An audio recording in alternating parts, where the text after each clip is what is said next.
Okay, Dr. Ramarao has a PhD degree in poultry science with few meritorious gold medalists during his academic. Based on extensive research work, he recommended optimum requirements of calcium and phosphorus during 90s. So he is known for this trend of recommending the issues, and he has developed such a nice technologies for optimization of raw materials, usage and excretion of nutrient environment, optimization of calcium and phosphorus level, usage of phytase in poultry diet, utilization of cotton seed meal, till cake, corn meal, etc., etc., etc. The list goes on. I don't want to read more on that. He is a well-known expert on nutrition areas of research. He has got 230 research articles, 128 popular articles, seven books, presented 42 invited lectures in many parts of the globe. He has been bestowed with many awards, to name a few: ICR Team Research Award, CLAFMA Award, National Productivity Award, etc. And now currently Dr. Ramarao is working on nutritional modulations to combat heat stress in poultry. So thank you very much, Dr. Ramarao Garu, joining from Hyderabad. So all over to Ramarao for the presentation on broiler nutrition. Thank you very much. Welcome to the forum. Thank you, my dear friend Mahesh Garu, the most dynamic chap in poultry sector. Really, it's really very difficult to match your voice and your way of presentation to anybody. Really, we enjoyed in your recent my MBA's convocation. Thank you very much. Again, I thank you all for this giving me this wonderful opportunity of sharing my views and my experiences on broiler nutrition. If I am talking something, it is mostly the research data which we generated at our institute, or where I am associated as one of the investigators. So with this, I will move forward, sir.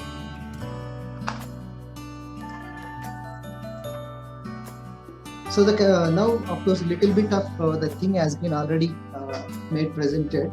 The current status of poultry industry, now we are third in the world in terms of egg production, with almost 110 billion eggs per day. Similarly, we are having almost fifth in the world map in terms of broiler meat production, with 4.1 million tons annual meat production. But if you look at the availabilities, close to 80 eggs per person per year. In terms of broiler meat, it is around 3.5 kg meat. But the recommendation is far more higher. I think we need to work very hard to reach that number of higher availability all through the country. If you look at closely the production, the scenario, the poultry production map, the productivity, the production is largely from the south, including west, where Maharashtra included. It is contributing close to 70%. Rest 30% is spread North India and even eastern part of India. Where the North India, the production is almost stable, and where the lot of growth is happening in this part of eastern part of the country, because it is going to cater the need of all the northeastern region of our country, in addition to, of course, Bihar, Chhattisgarh, even Jharkhand, even Orissa, West Bengal. If you look at, we heard many times about the Green Revolution, and we know our own dairy White Revolution. And to be very frank, we made it more like a big jump in terms of production of broiler poultry, in terms of meat as well as eggs. But it is not heard so loudly as we are hearing Green Revolution or White Revolution. If you look at our production at the as on date, compared to some time back, now we are almost 1800 times the broiler meat production we increased.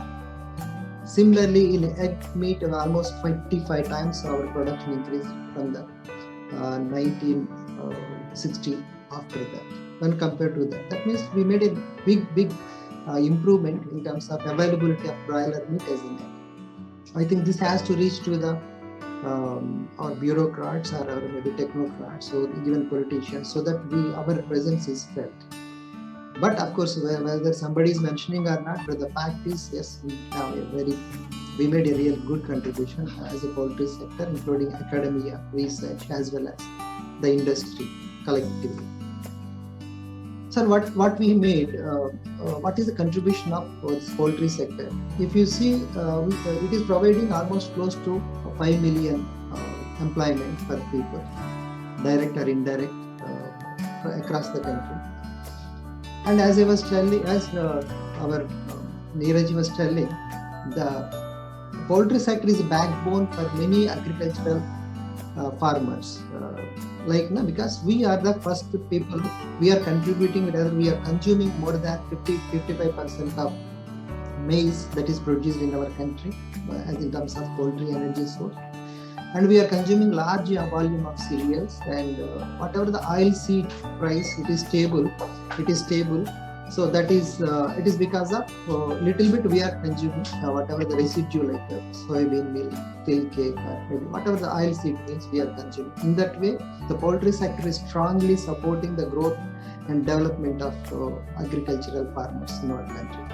Not only the prime ingredients, even the agricultural byproducts wheat bran or even rice bran, that is being converted in terms of egg and chicken meat. That is something like very phenomenal. Because of all these things, we are providing a very affordable source of protein in terms of egg and chicken meat. When compared to maybe 5 decades or 4 decades back, the relative increase in the price of egg and chicken meat is very marginal, much even less than 1/10 of the inflation. So that means when compared to all other protein sources, we are maybe much more affordable for even common consumers in our country. So what about when we are talking about the broiler segment during 1970, when the broiler term that is introduced?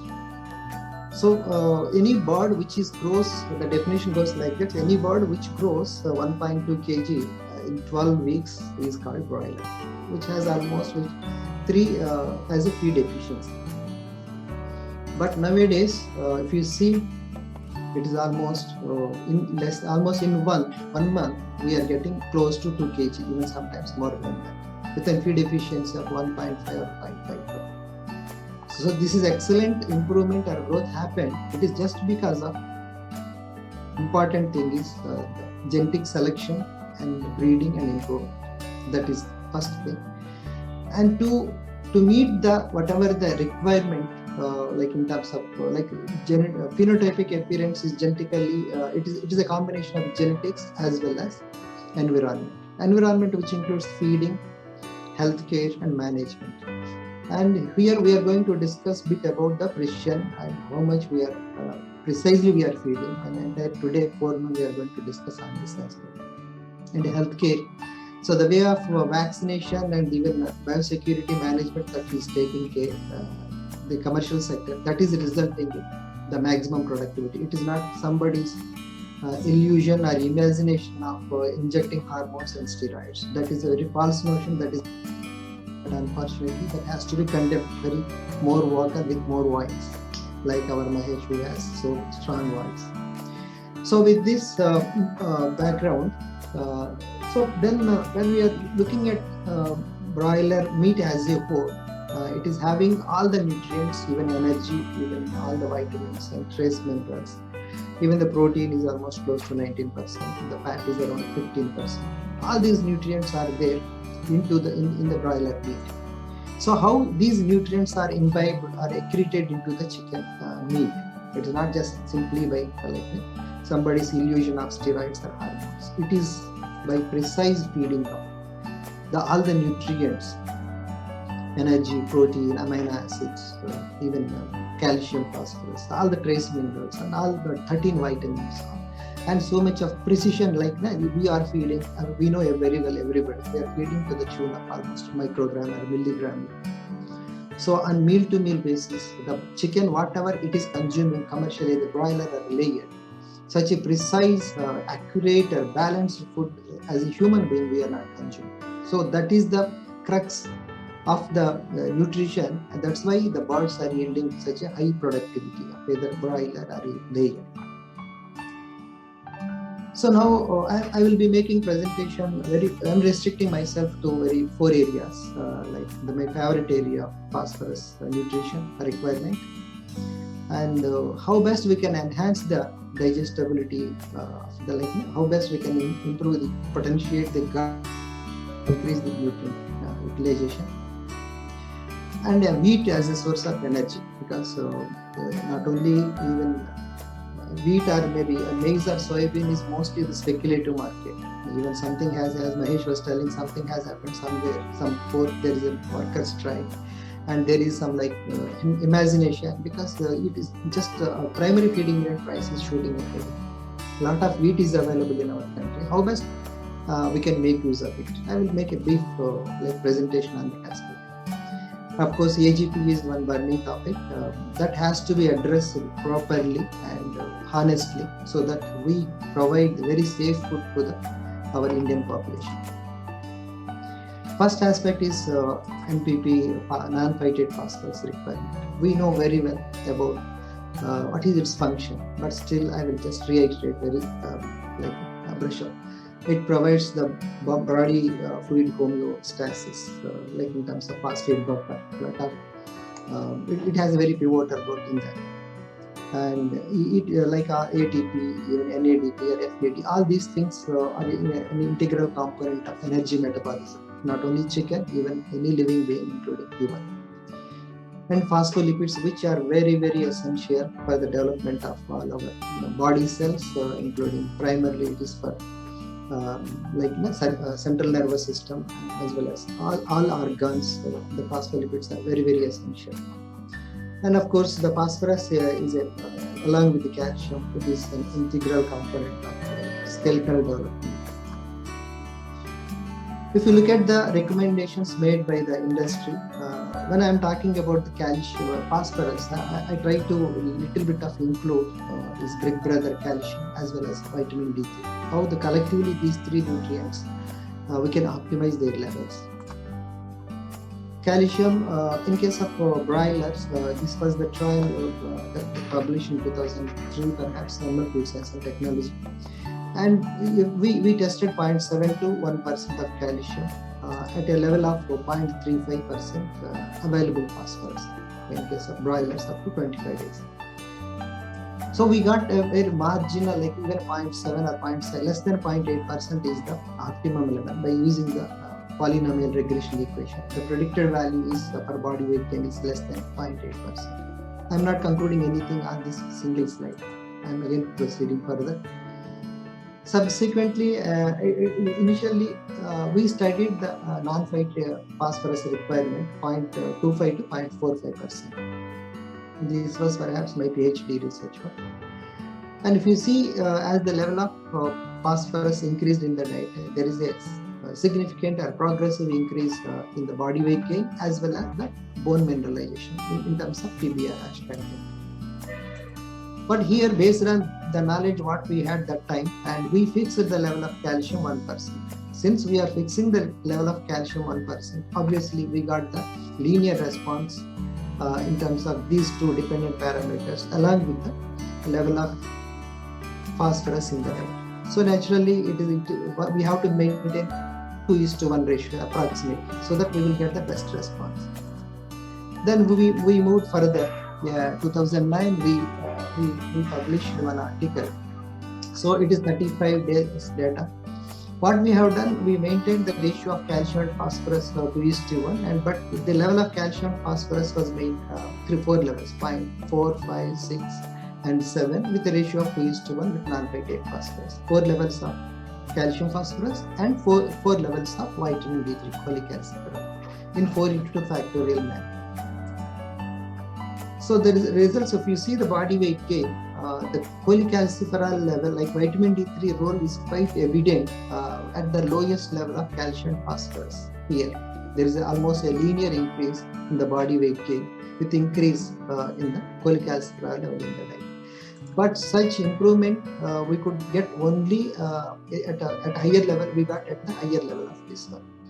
But the maximum, if you look at sum of everything, and a level of maybe 0.5% calcium, 0.25% non-phytate phosphorus, with the highest level of maybe perhaps cholecalciferol, we got the response which is similar to the highest level of calcium and phosphorus tested in this experiment.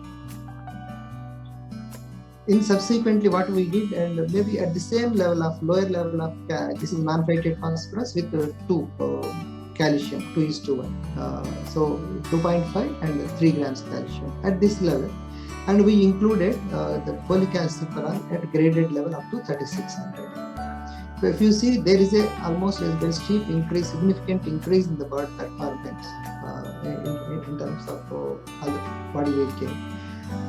But of course, if you see, the response is almost reached to the plateau. Maybe somewhere the response is almost around 2400. Beyond that, we didn't get any additional benefit.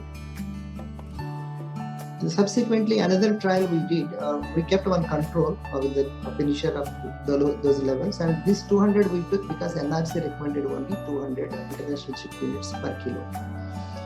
In basalite one, we made starter 0.5 and 0.25 all through, and finisher and 0.4 and 0.25. This is the levels which we maintain. And is there any possibility of reducing to that level? And of course, then here we added graded level of cholecalciferol, 21 replicates and 5 birds.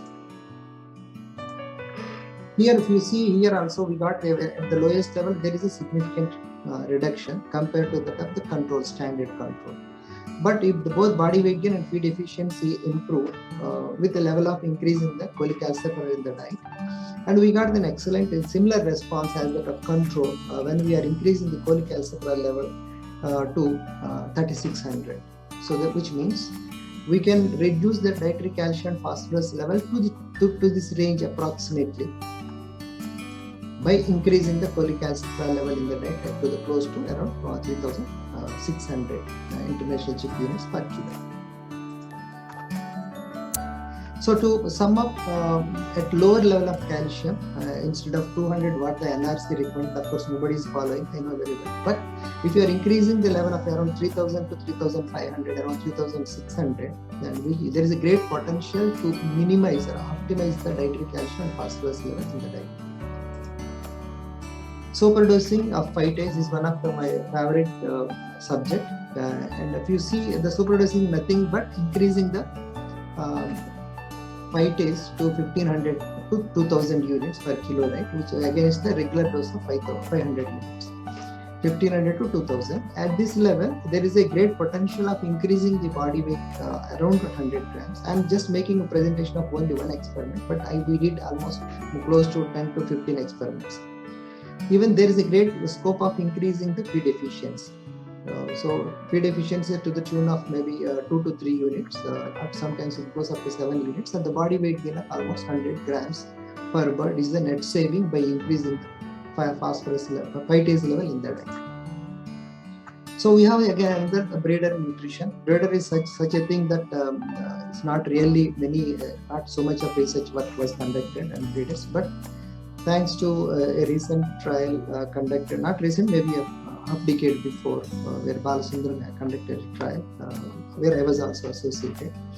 So in breeders, we give the feed intake is 55 kg in a lifespan, and the egg mass is around, it is yielding almost 12 kg, and the net phosphorus intake is on 220 grams. But whereas the layer which is laying 230 eggs, and their egg mass yield is around 17 kg, and the phosphorus intake is almost less than 140 gram. So there is a very high intake that is happening in case of breeders. So per unit of egg mass, per gram of egg mass, the intake of phosphorus is around 18 milligrams, whereas layer it is less than 8 milligrams. So really, do we need so much of higher level of phosphorus in the diet? I don't think. How? Just let us see. Here this trial was conducted at graded level 0.5 to 0.4%, and carb during 51 to 66 weeks, and we maintained 3% calcium, and these are the parameters. So of course here when you see monocalcium phosphate 1.5 to around 13.5 as the level of NPP increase in the diet we increased. If you see the egg production, absolutely there was no effect, and even the number of settable eggs, percent of settable eggs was not affected by increasing 0.5 to 0.4%. Absolutely, there is no need of increasing the higher phosphorus level for optimum egg production of settable eggs. Even that is one thing is egg production is okay, but what about the something might have drained out from the skeletal system? That also we evaluated, and in terms of bone weight, bone strength, bone ash, and calcium phosphorus level in the bone ash. None of the parameters was affected by increasing or rather reducing 0.4 to 0.15%. Similarly, we studied hatchability of around 75,000 eggs in 16 hatches. There also no effect in terms of fertility, hatchability, number of percentage of good chicks and devolved chick weight also. Nothing was affected. So then, what is the need of going for very high levels? Absolutely no need, and we can optimize to the maybe 0.2 to 0.25% in the time. So increasing the nutrient digestibility, and here we did one trial with fermented soya protein, which is which stimulate rather provide the ready-made food for the chicken during the initial pre-starter phase, like a baby food. And when feeding this one, if you see the performance, of course this was unpublished data, by feeding at the level of 5% during the pre-starter phase, it could able to sustain rather improve the feed efficiency compared to the control-fed corn soya diet, which is a typical standard diet. It is having some beneficial effect in terms of gut development, gut microbiota, and all those parameters. The second aspect is MLC, which was added 100 to 300 grams per ton of feed. And when we studied the body weight gain and feed efficiency, of course it was not so much, maybe 20 gram improvement was there in body weight gain, but there is a significant improvement in the feed efficiency when we are feeding around 300 grams. But majority emulsifier are tested at this level. That means that has to be, we need to optimize the dose. So maybe for economic reasons, people are preferring this level. But otherwise, we got the best response, rather improvement rate up to the 300 grams per ton of feed.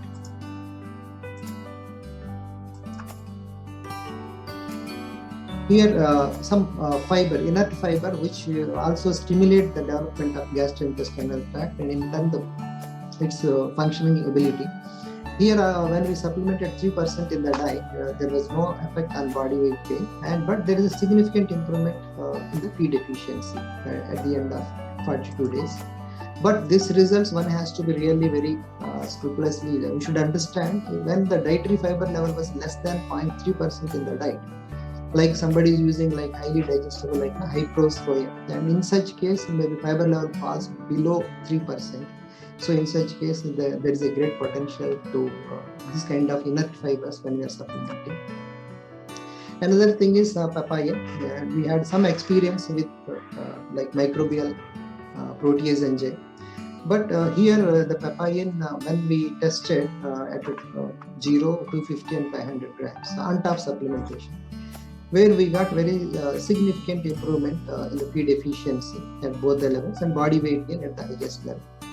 Here there was some disturbance, there was a negative response in terms of RTC yield and breast yield, but still we studied, repeated this trial in subsequent trial, almost the same source of papain, and where we got there was no such kind of negative effects were not seen. I think maybe that need to be again re-verified. But here if you see, even the feed efficiency was significantly improved at the level of 450 to around 500 grams. Significantly better than the control, which means the papain from papaya tree latex, that is giving a tangible and significant improvement in terms of bird performance and sometimes, of course, the ready to cook yield. So the bacteriophage is one thing. So here this was supplemented in drinking water at the rate of 1 into 10 to the power of 6 per bird every day. But of course, we need to maintain the cold chain at least till we give to the bird, the drinker. Here, by supplementation of bacteriophage, which is specifically against the salmonella. Of course, this we did a controlled environment. Like one, we used a built-up litter for 5 generations. Okay, and 5 generation like built-up litter we used, and in meat we supplemented 4% meat cum bone meal in the feed. So that created a passive challenge. Under those challenging situation, and there was significant improvement in the body weight gain as well as feed efficiency. So wheat, of course, this is the wheat. When we tested this, we never tested the wheat as a source of like energy source, but we tested as like one of the component of different hypotheses. 8 groups were there, and when I'm summing up, it is almost 250 replicates the mean. This is 220 replicates mean of maize, and wheat is 220 replicates mean. Each replicate 28 birds. So if you see wheat rather reducing the body weight gain, it rather significantly improves the body weight gain. But there is a negative aspect of wheat as a total replacement. There is a significant reduction in the feed efficiency. Though the body weight gain we could able to maintain, but the feed efficiency reduces significantly. I think which need to be addressed by using some microbial enzymes or some such kind of things. Another aspect like the mycotoxins. Of course, this mycotoxin we are very much lot of mycotoxin, aflatoxin, fumonisin. These are very much there in our area. This is the trial which we conducted almost 1.5 decade back by Dr. Raju, my colleague, and he was the PI for this one. What we have done, and we used the aflatoxin at 300 ppb in the diet to create like a negative impact, which we found optimum. And by feeding 300 ppb aflatoxin, there was significant reduction in the body weight gain. But when we supplemented aflatoxin with oil, here we use sunflower oil at 3% and 6%, there is a significant improvement in the body weight gain. Not only the body weight gain, even the feed efficiency, even the liver function tests, all the GGT, all those things, SGOT, SGPT, even the nutrient retention also improved by supplementation of oil at 3 and 6% when the diet was contaminated aflatoxin at 300 ppb. All the nutrients, energy, protein level was maintained uniform in this all the diets. Similarly, then we repeated this trial, and by using sunflower oil, soybean oil, as well as groundnut oil. Here also we got a significant reduction by feeding aflatoxin, but sunflower oil as well as soybean oil, there is a significant like the negative effect was ameliorated, and the production almost came back to the normal. When compared to these 3 oil sources, and here we got some response was little marginal compared to the other 2 oils. It could be because the polyunsaturated fatty acid levels are perhaps lower here. AGVs in poultry diets. This is the typically what we trade in commercial sector, and because this litter flow, like the mud flow, that is creating a problem. Because since already the problem is very much there, by whatever the disinfectant we spray, we may not get the response. Personally, I feel like if you change the floor into the concrete, and this problem will be minimal in our country. Here, where my friend Dr. Natarajan also involved, and we did 3 experiments by different alternative like growth, like antibiotic growth promoters we tested, like virginimycin, CTC, BMD, lincomycin, and tylosin. And these 3 trials, we never got any improvement in performance compared to the control. That means no additional negative control, means negative control without any AGP. There was no significant improvement. Of course, the one thing we have to understand here, we use 4% meat bone meal only in the diet, but the birds were reared on cage floor, like in battery brooders. That may be perhaps the reason. We tested here in the lab of Namakkal. Then what is the like MRL level for virginimycin 10, and CTC is 200, and even lincomycin is 200, and even tylosin 100. But when we tested the breast meat of these birds, the levels residues of these chemical antibiotic growth promoters are much lower than that MRL levels accepted, but as a consumer, even I don't wish to consume even that much level also. It's really, but of course to compare to justify, virginomycin was nil, even VMD was nil. But these there are some residues, but still they are much lower than the standard. The same results we could see even in the thymine also.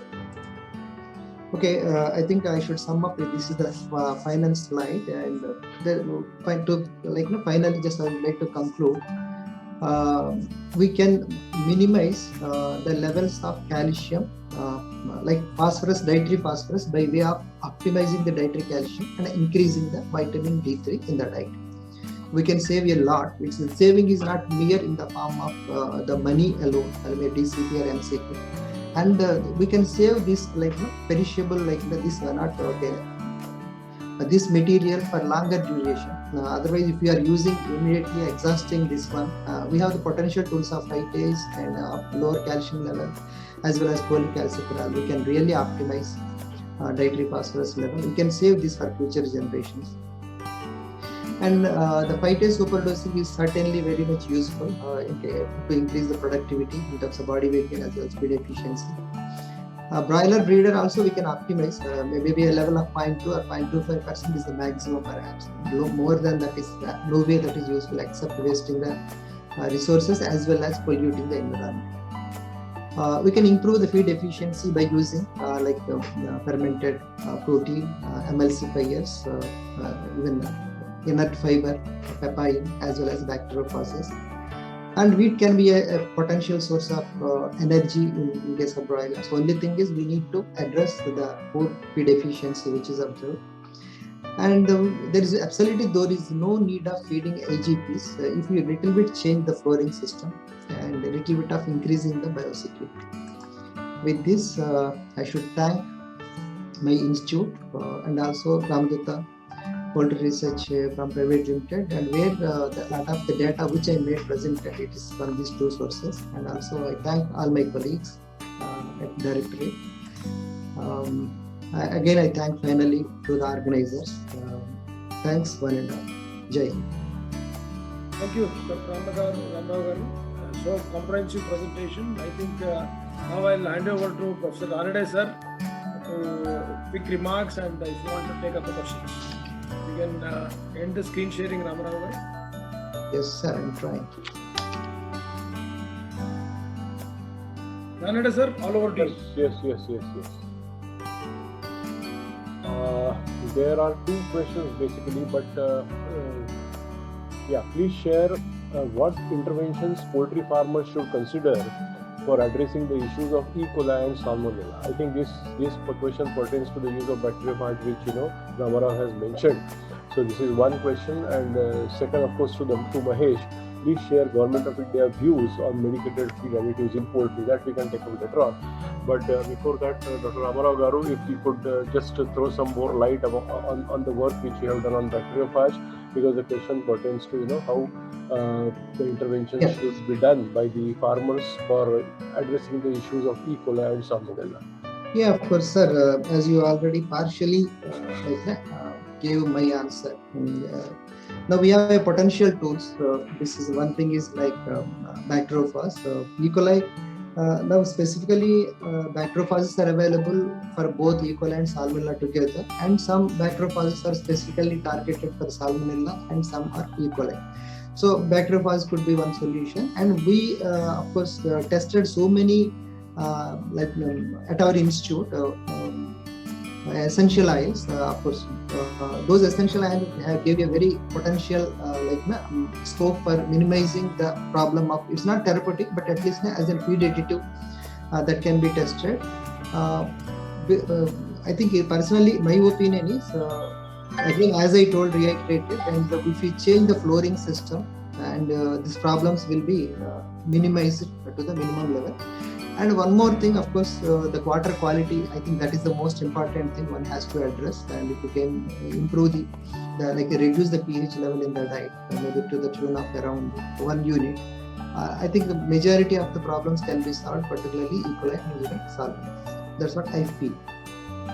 Yeah, very correct. There are other additives also which could be used barring AGP, because a very interesting slide was shown by Ramarao Saab. AGP doesn't have any potential benefit for the birds as far as the growth is concerned. So I can say it's a myth that we should use AGPs to reduce the potential risk of Salmonella and other bacteria in the feed or in water, and that would help to improve the efficiency of production. So that was very interesting. Sir, Renedy sir, with permission, can I supplement 1 minute? Yeah. Why not? Sir, actually, we did several trials, like in a way to find out alternatives, different means. We know that almost more than 10-15 options we have. In a few of our earlier experiments, where the floor was clean and where the new litter was added, like paddy husk, and we fed both negative and positive controls. Negative control, which means there is no antibiotic growth promoter, and positive control is some known antibiotic. Forget about all other additives, and we tested. But among these two things, when we used the fresh litter, where the floor is made up of concrete floor, and we got the negative response in the AGP fed group consecutively in 3 experiments where I was totally involved, and where we got the better response in the negative control. So which means that whenever there is no less pathogen challenge in the house, certainly the AGPs, they do harm rather than expected benefit of improving the performance. So again and again I reiterate only one thing, and let us improve the flooring system and a little bit of water quality. And with these two things, I think AGP has absolutely no role in our daily regular poultry feed, sir. Thank you, Dr. Ramarao Garu and Dr. Renedy sir.